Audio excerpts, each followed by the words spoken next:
এই যে আমার শামি কাবাব তৈরি হয়ে গেছে। তৈরি করতে চলেছি শামি কাবাব, মাটন শামি কাবাব।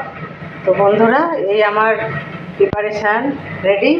ছোলার ডাল আর মাটন কুচি কুচি করে কেটে প্রেশার কুকারে দিয়ে এটাকে ভালোভাবে সেদ্ধ করে নিলাম।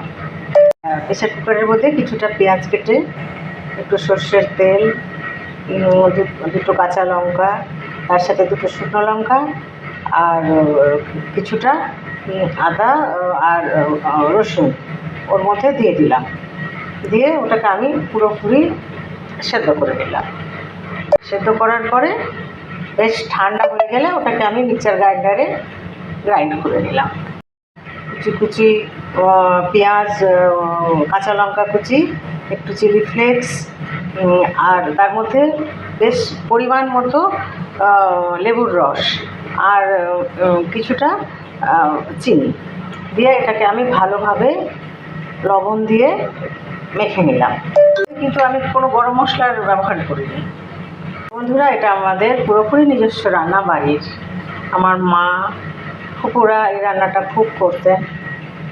কিছুটা ফ্রোজেন করে, তখনকার দিনে ফ্রিজ ছিল না, তাও ওনারা ফ্রোজেন করে রাখতেন।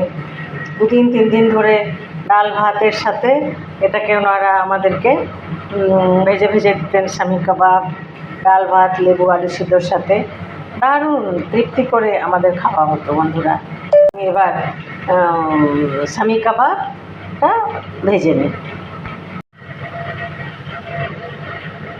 সাদা তেলের সাহায্যে এটাকে আমি ভেজে নেব। আগেকার দিনের মায়েরা তো সর্ষের তেলের সাথে বনস্পতি মিক্সড করে এই শামি কাবাব তৈরি করতো। খেতেও অত্যন্ত সুস্বাদু হতো। বন্ধুরা, সেই স্বাদ এখন আর নেই। পরপর দিয়ে দিলাম শামি কাবাব, এরপর ভেজে তুলে নেব।